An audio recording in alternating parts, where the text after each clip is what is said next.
E aí pessoal, tudo bom?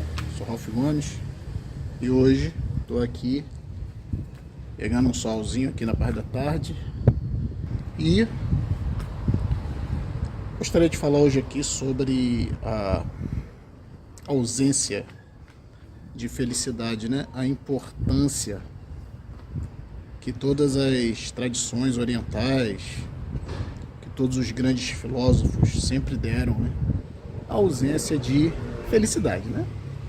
Felicidade que eu digo, a felicidade do mundo, né? Essa felicidade do convívio social, da hipervalorização dos bens materiais,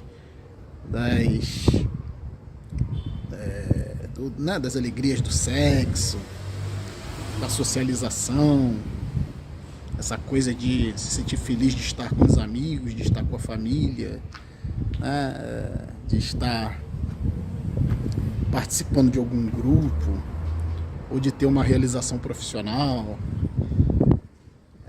de todas essas alegrias, né? E eu intuitivamente, né, na minha vida sempre tive essa visão de que a alegria traz doença, felicidade traz doença, né?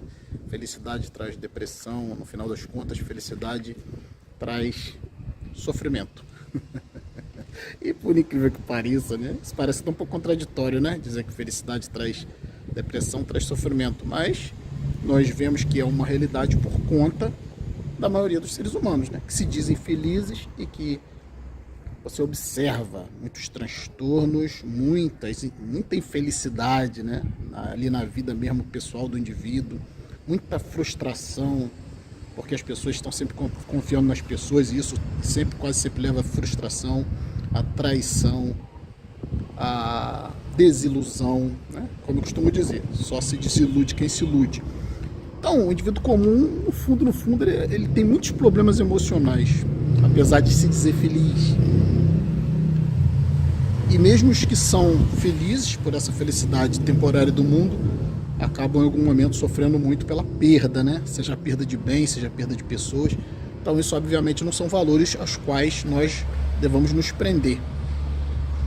E o que eu queria comentar com vocês aqui, né, é que eu já falei antes que eu fui chamado de inimigo da felicidade, porque eu, como eu falei intuitivamente, desde muito novo, eu já via que tinha algo de muito errado, né?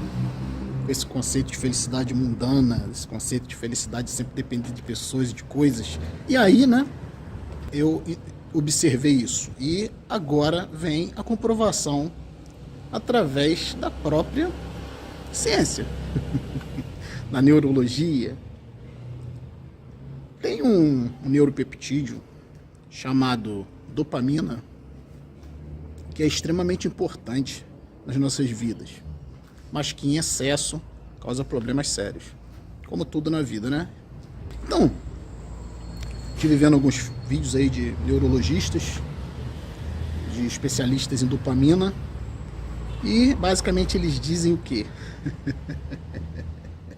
Que você tem que ter uma certa dose de sofrimento na vida, e que você tem que fazer um jejum de dopamina, e que você tem que sentir menos prazer na vida, porque a vida, em essência, não foi feita para você sentir prazer, foi feita para você lutar pela sobrevivência.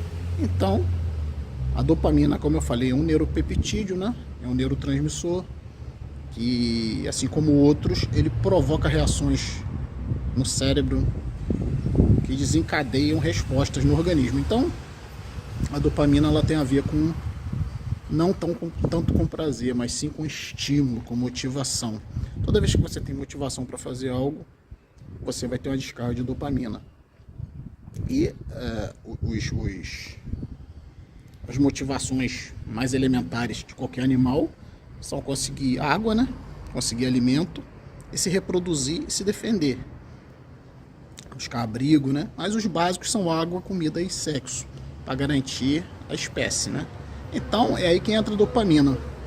Quando algo é importante, quando algo é relevante para para uma pessoa, para um animal, a dopamina entra em ação no cérebro para gerar motivação, para gerar condições, inclusive motoras, né, físicas, de buscar essa necessidade. Inclusive, a carência de dopamina já foi identificada que ela está associada ao mal de Parkinson, ou seja, que a pessoa perde a mobilidade, né? As mãos tremem, perdem a capacidade de se locomover bem, né? Se movimentar bem. Então a dopamina tem esse aspecto físico, né? De motivação física, de dar elementos motores para você conseguir o que você quer, correr, buscar, né? Ir atrás. E também tem um aspecto psicológico de motivação. Então, geralmente, né, as experiências que foram feitas com a dopamina mostraram, né, examinando cérebros de humanos e até de roedores, foi observado que a dopamina ela tem altas doses quando você tem uma ansiedade, está motivado para fazer alguma coisa. E quando você conquista seu objetivo, a dose de dopamina cai no cérebro. Então não está tão associado com prazer, mas está mais associado com a busca pelo prazer, ou seja, com a motivação. Tudo que você acha importante tem a ver também com o sistema de recompensa. Tudo que você acha importante, a dopamina vai ser, né, ativada no seu cérebro, e essa dopamina vai fazer com que você se motive para atingir aquilo que você acha importante. É um prazer, né? Seja comida, seja o que for. Agora, hoje em dia, né, a gente não precisa mais fazer esforço nem ter motivação para beber água, porque a água está fácil ali nas nossas residências, né? Então, a dopamina cai muito, no sentido de você não precisar mais se esforçar para ter água. Mesma coisa é comida, né? Geralmente, a comida está ali à sua mão, está na geladeira, ou você simplesmente pede, e aí, né, se torna uma rotina onde você não precisa ter ansiedade pela comida. E aí você perde também essa dopamina. E o sexo também acaba sendo muito fácil de você conseguir. Na natureza não é tão fácil, né? Você tem que lutar por isso. Você tem que ter uma boa dose de dopamina. Como geralmente as pessoas têm sexo fácil, né? Seja pelo casamento, pelo namoro, seja pela prostituição. É uma coisa que é fácil, que não depende de esforço, né? Então você também acaba tendo uma diminuição de dopamina nesses elementos que seriam, né, essenciais que você secretasse a dopamina. O que ocorre? Você acaba tendo que conseguir essa dopamina por outros meios.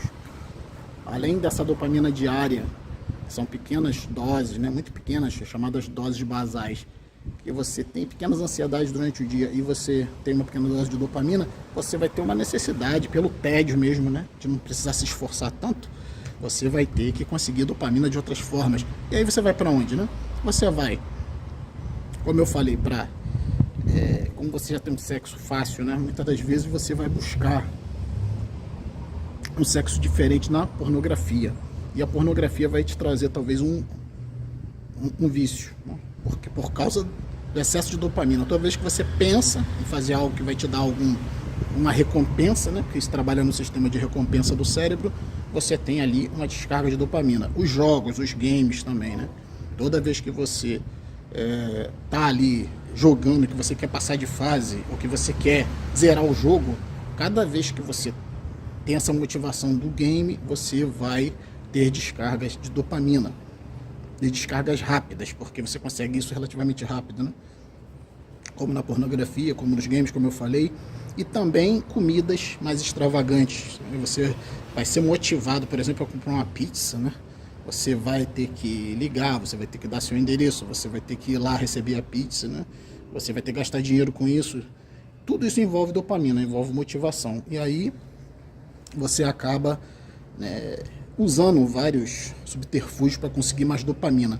Quando você tem um excesso de dopamina, redes sociais e celular, né? Toda vez que você ouve, sei lá, uma notificação, você sabe que alguém te respondeu, ou você vai lá verificar aquele vídeo que você botou, você está tendo retorno, você está tendo comentários, tudo isso gera dopamina. Então, rede social, convívio social, contato social que você busca incessantemente nas festas, no churrasco, você sai de casa, você se anima, você se veste, você pega, sei lá, o seu carro, tem lance de estacionamento, você vai de trem, de metrô, de ônibus, tudo isso exige uma grande dose de motivação para você estar nos lugares com as pessoas, para você ser reconhecido, para você ser aceito, né? Para você ter aquele papo divertido, tudo isso te prende uma grande dose de dopamina. E aí o que acontece? O nosso organismo funciona da seguinte forma: Quando você tem um excesso de alguma substância, né, de algum neurotransmissor ou de algum hormônio, começa a existir uma resistência. E aí o que eu estou querendo dizer com isso? Né? Que pessoas que têm o tempo todo descargas de dopamina, ao longo do tempo, os neurônios se tornam insensíveis à dopamina. Então o indivíduo ele acaba entrando numa insensibilidade ao prazer. Ele busca mais o prazer, mas não consegue mais tanto prazer com os prazeres que ele conseguia antes, por causa do excesso da dopamina. E aí, né, essa sensibilização pode levar a uma depressão e pode levar até mesmo ao vício em alguma droga, porque a falta de dopamina vai gerar uma necessidade de dopamina. E, por exemplo, a cocaína, ela causa uma explosão de dopamina no organismo. Mas também, quanto mais você usa, você acaba se viciando. Por quê? Porque quanto mais dopamina, mais os neurônios ficam insensíveis à própria dopamina. E aí você precisa de cada vez mais drogas. É por isso que você vê né, pessoas realizadas, pessoas muito felizes, pessoas muito, né, artistas, pessoas que têm muito reconhecimento, geralmente estão com vício em drogas ou estão com altos níveis de depressão por causa do excesso da dopamina. Então, excesso de busca pela felicidade, busca sempre por reconhecimento, busca por associação com pessoas o tempo todo, você não tem um tempo para você, né? Você precisa fazer um jejum de dopamina. O que é jejum de dopamina? Inclusive, né, tem psiquiatras, neurologistas que indicam isso, que você sofra um pouco, que você aprenda a lidar com o tédio, se entedie um pouco, sabe? Isso tem a ver também com meditar, sabe? Deixar um pouco a ansiedade de lado, dar um descanso de dopamina no seu cérebro. Aí, frustração é uma coisa extremamente importante, né? Às vezes não acontece porque a pessoa está sempre vencendo, sempre ganhando, os atletas, né? É muito comum a gente ver um atleta, né, de alta performance, depois de alguns anos, ou tá com câncer, ou tá com depressão, né? Quase sempre essas pessoas morrem de câncer. Por quê? Por causa dos altos níveis de cortisoide que gera o cortisoide é o hormônio do estresse, né? A adrenalina gerada pela ansiedade, pelo estresse, que também se relaciona com a dopamina, e a pessoa fica ansiosa, sempre por reconhecimento, sempre por vitória. Então isso vai gerando uma própria insensibilidade à dopamina. E os prazeres vão se minimizando, né? Então, é interessante isso, né? Como eu falei, já me chamaram de inimigo da felicidade. E eu, por intuição, sempre desconfiei de pessoas felizes. Sempre desconfiei dessa busca mundana por felicidade. E acabei descobrindo através da própria ciência que um pouquinho de sofrimento, um pouquinho de tédio, um pouquinho de frustração é bom na vida, né? Você dá um descanso, como eu falei, para a dopamina, para a ansiedade de conquistar, de conseguir, de vencer, né? E inclusive uma boa noite de sono também é responsável por uma boa captação de dopamina. Quando você dorme também você gera dopamina, porque você entra, né? Você faz uma espécie de limpeza no seu cérebro durante a noite, quando você atinge o sono profundo, e aí também você favorece, né, dormindo bem, você favorece uma produção saudável de dopamina, equilibrada de dopamina. Então eu queria falar um pouquinho aqui sobre isso hoje, porque às vezes a gente fala as coisas e as pessoas querem uma comprovação, né? Tá aí, né? Um pouquinho de sofrimento, né? Inclusive quando você tem pouco prazer, né, na vida, os prazeres que você tem são mais intensos. E agora, quando você tem muito prazer na vida, busca prazer o tempo inteiro, com certeza isso cai numa rotina, você começa a ficar insensível ao prazer, começa a ter menos valor, né, o prazer para você. Então, uma certa restrição ao prazer, à alegria, à felicidade, dá um descanso dopaminérgico, digamos assim, para o seu organismo, e aí você fica muito melhor. Então, vou ficar por aqui, um abraço a todos, estamos juntos pela propagação do conhecimento.